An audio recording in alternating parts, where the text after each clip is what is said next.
At 7:10 a.m., you walk into a routine medical exam expecting a signature. 40 minutes later, the doctor tells you your medical certificate is deferred pending review. You feel completely normal. You are not injured. You did nothing wrong in the cockpit, but you are no longer allowed to fly. Your uniform stays in the closet. Your crew moves on without you. Your next paycheck disappears before your next flight ever leaves the gate. Over the next 18 months, you will fight through tests, paperwork, debt, and the question no pilot wants to answer. If you can never return to the cockpit, who are you without it? This is a story of how you lose everything without a crash, and what it costs to earn one more chance to fly. The last flight feels completely ordinary. You arrive before sunrise, walk through the same crew entrance, and greet the same people who have watched you do this for years. The aircraft waits under the floodlights. The cabin is quiet. The cockpit smells faintly of coffee, plastic, and cold morning air. You review the departure paperwork, check the displays, and listen to the first officer read the checklist. Nothing feels wrong. The engines start. The passengers settle into their seats. The runway lights slide beneath you, and the aircraft lifts into the pale morning sky. You have no idea that this will be your last departure for a very long time. That is what makes ordinary days dangerous to remember. You did not become a captain in one dramatic moment. You built a career slowly. You studied when your friends were sleeping. You accepted jobs that paid less than you needed because every flight hour mattered. You learned to live in temporary apartments, unfamiliar hotels, and airport towns that never felt like home. Every promotion came with another sacrifice. Your family learned the rhythm of your schedule. They learned that birthdays could move, holidays could happen late, and dinner sometimes depended on a delayed arrival. Flying was not only your job, it was the way you measured time, progress, and success. By the time you reached the left seat, the cockpit no longer felt like a workplace. It felt like proof that all those sacrifices had meant something. The medical exam is supposed to be routine. You have done it before.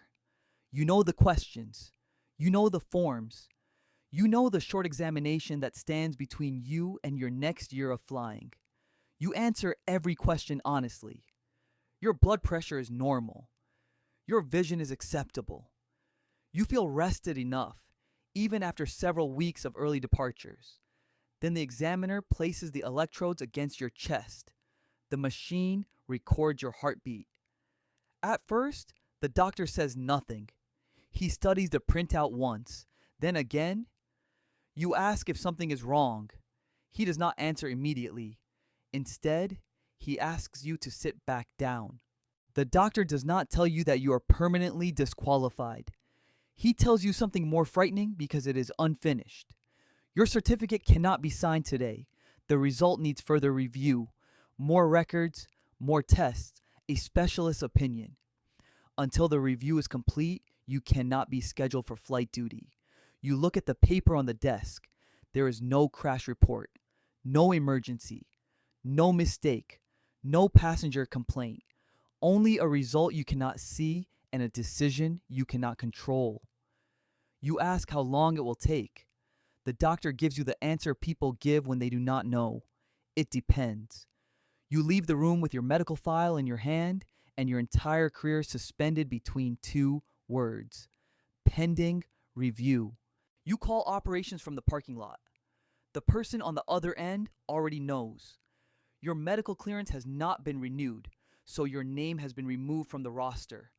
The flight you were supposed to operate tomorrow is already assigned to someone else. No one is angry. No one is accusing you. That makes it worse. The company follows its procedure. The crew moves on. The aircraft leaves whether you are inside it or not. You open the airline application on your phone and look at the schedule. Your name is gone. You refresh the screen, hoping it is a technical mistake. It is not. For the first time in your career, an airplane departs without needing you. You wait until you are home before telling your family. You do not want to explain it through a phone call. Your spouse sees your face before you say anything.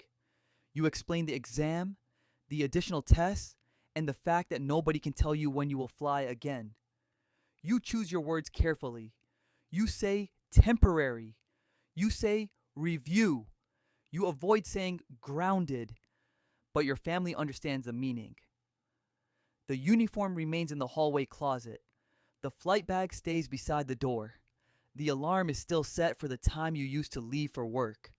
The next morning, it rings anyway. You turn it off before anyone else wakes up. The first month is manageable. You use savings. You delay repairs. You cancel plans that can wait. The second month is different. Your regular income is gone, but the bills remain exactly where they were. Mortgage, insurance, training expenses, the cost of maintaining a life built around a professional salary. You open a spreadsheet and begin removing things one at a time. A trip, a subscription, a purchase you had promised your family. You tell yourself this is temporary budgeting, but the numbers keep moving in the wrong direction. The hardest part is not the money itself. It is watching the life you built become a calculation. Every decision now begins with the same question. How long can we continue like this? A few weeks later, you return to the airport without a flight. You tell yourself you only need to deliver a document. You know that is not the real reason. You want to stand near the gates and hear the announcements. You want to watch crews walk toward aircraft with the confidence you used to carry. A captain you know sees you and stops. The conversation is polite. He asks how the review is going. You say, still waiting. He says he hopes it works out. Then he walks away toward his aircraft. You remain beside the window and watch the jet push back. You know every step of the departure. You also know you are no longer part of it. The first specialist appointment lasts longer than the original examination. You repeat the ECG. You wear a monitor. You answer questions about sleep, stress, medication, family history, and every physical sensation you once ignored. The doctors are not trying to take your career away. They are trying to understand whether your heart can be trusted under pressure. That distinction matters. You have spent your career trusting instruments, procedures, and checklists.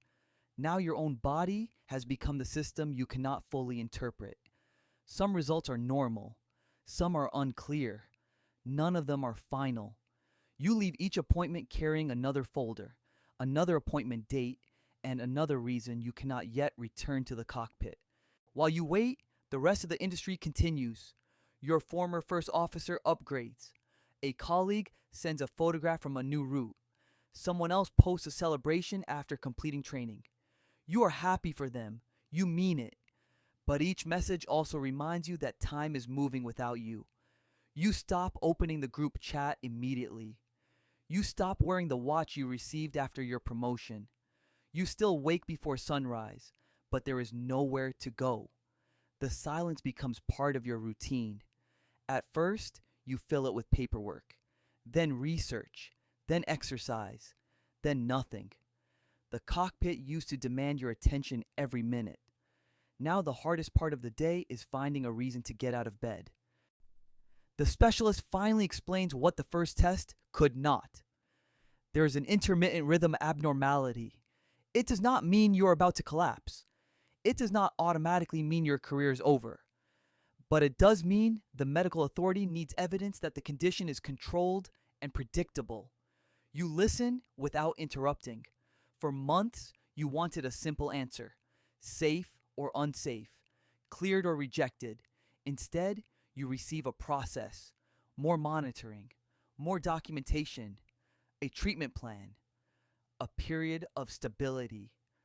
The doctor tells you that hiding symptoms would make everything worse. You understand why. A pilot is trusted not because nothing ever goes wrong, but because the truth is reported before it becomes an emergency. The paperwork becomes a second job. You collect records from clinics you had forgotten visiting. You request copies of tests. You organize dates. You check names, signatures, and missing pages. One incomplete document can delay the review again. You build a folder with labeled sections: examination, monitoring, specialist report, treatment, follow up. The same discipline that once kept you safe in the cockpit now keeps you moving through the medical system. But paperwork does not give you the feeling of progress. There is no engine sound when a form is completed. No runway appears when a signature arrives. You can spend an entire day working and still end the evening exactly where you started. Not cleared. Still waiting. The first review does not go through. The decision is not permanent. It is not even a final rejection. The records are incomplete and the review is returned for additional information. But the word you remember is denial. You read the letter 3 times. Then you place it face down on the table. You had prepared yourself for bad news. You had not prepared yourself for news that could not even tell you when the answer would come. That night, you open the closet and touch the sleeve of your uniform. It still fits. The fabric still carries the faint smell of the dry cleaner. For a few seconds, you imagine putting it on. Then you close the door again. The question changes slowly. At first, you ask when you will fly again. Then you begin asking whether you are still a pilot at all.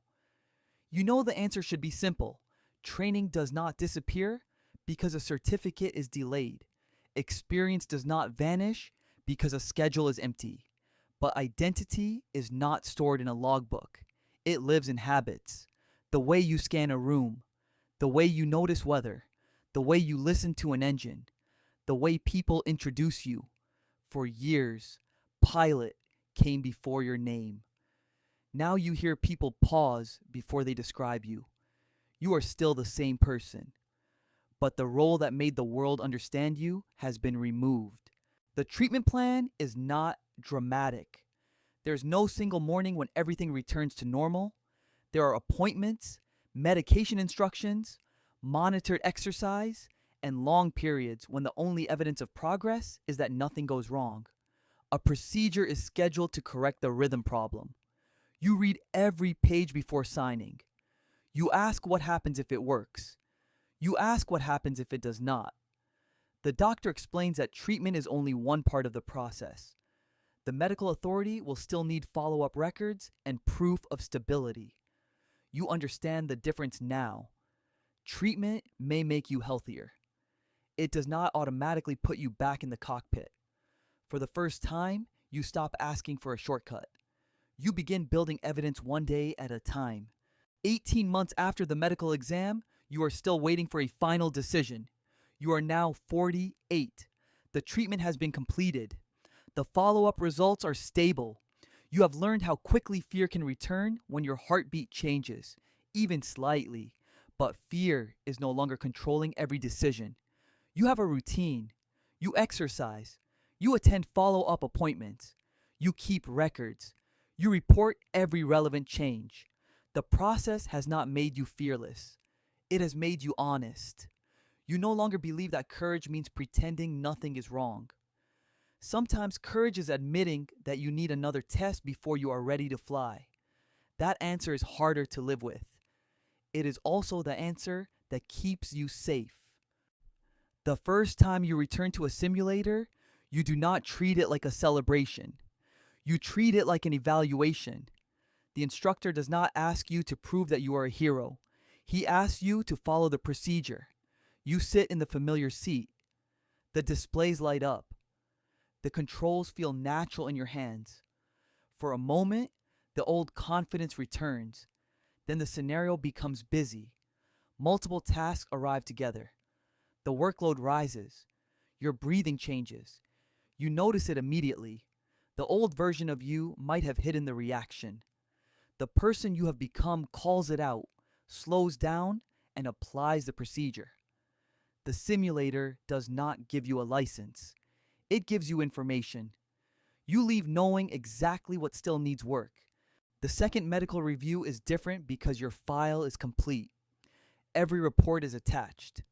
Every question has an answer. There are no unexplained gaps and no missing signatures. The specialist describes your condition, the treatment, and the period of stability. You sit across from the examiner and wait. He reads slowly. You do not interrupt. You do not try to persuade him with your experience. You do not say that you have thousands of safe hours. You know experience matters, but it cannot replace medical evidence. The examiner asks whether you have experienced any new symptoms. You tell the truth, even the details that might delay the decision. When you leave, you still do not know the answer. But this time, you know you gave the process everything it needed. The approval does not arrive as a celebration. It arrives as a set of conditions. Follow-up appointments, reporting requirements, restrictions that may change only after more evidence. You are allowed to begin the return to flight process. You're not simply released back into the sky. That distinction is important. The clearance is not a reward for surviving 18 months. It is permission to prove, carefully and repeatedly, that you can operate safely. You read the conditions twice, then you sign. Your hand shakes slightly, not because you are afraid of the paper, but because the paper represents a door that was closed for a very long time. It is open now, only a little, but it is open. The return training is humbling. You know the aircraft. You know the procedures. You also know that knowledge is not the same as readiness. Every session is observed. Every missed call-out is discussed. Every hesitation is recorded. You are older than some of the pilots training beside you, but nobody cares how long you have been away. The aircraft does not reward reputation. It responds to what you do now. At first, you want to perform perfectly. Then you remember what the process taught you. Aviation is not built on pretending to be perfect. It is built on recognizing problems early enough to manage them. You stop trying to prove that you never lost your ability. You focus on demonstrating that you can use it responsibly. Your first flight back is shorter than the flights you used to consider routine. The cockpit feels familiar, but you do not mistake familiarity for certainty. You arrive early. You review the aircraft information. You confirm the medical requirements. You speak with the crew before the passengers board. Nobody gives you a special welcome. That is exactly what you want. You do not need applause. You need a normal checklist. The engines start. The aircraft begins to move. When the runway appears ahead, your heartbeat increases. You notice it. You breathe once, then again. You continue the procedure. The aircraft accelerates. The wheels leave the ground. For the first time in 18 months, you are flying again. During the climb, you feel the familiar rush of adrenaline. For 1 second, you wonder whether the rhythm in your chest has changed. The thought is enough to pull your attention away from the instruments. Then training takes over. You identify the distraction. You cross-check the aircraft. You communicate clearly with the first officer. You do not hide the moment, and you do not turn it into an emergency that does not exist. The aircraft is stable. Your workload is manageable. You continue the climb while monitoring yourself honestly. This is the moment you understand the difference between returning and recovering. Returning means sitting in the cockpit again. Recovering means knowing what belongs to the aircraft, what belongs to your body, and what belongs to your fear. After landing, the debrief takes longer than usual. You tell the instructor exactly what happened during the climb. You explain the physical sensation, the thought that followed, and the steps you took. Nobody calls it weakness. They analyze it. Was the aircraft controlled? Yes. Was communication maintained? Yes. Did you follow the procedure? Yes. Did you report the event? Yes. That final answer matters most. You once believed that a strong pilot was someone who never showed uncertainty. Now you understand that a strong pilot is someone who does not allow uncertainty to remain hidden. The debrief ends with additional monitoring, not punishment. You leave the room tired, but you are no longer trying to become the pilot you were before.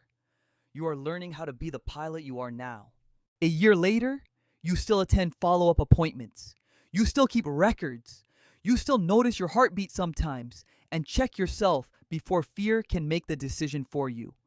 Flying has returned to your life, but it no longer owns your entire identity. You are a pilot. You are also a spouse, a parent, a person who learned how quickly a career can disappear and how slowly trust can be rebuilt. The medical test did not destroy your life in one morning. It revealed how much of your life had been resting on a single permission. When that permission disappeared, you had to rebuild everything beneath it. You did not return to the cockpit because you convinced someone to ignore the risk.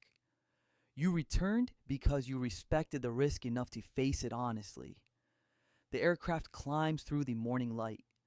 This time, you do not think about proving that you belong there. You already know what it costs to come back.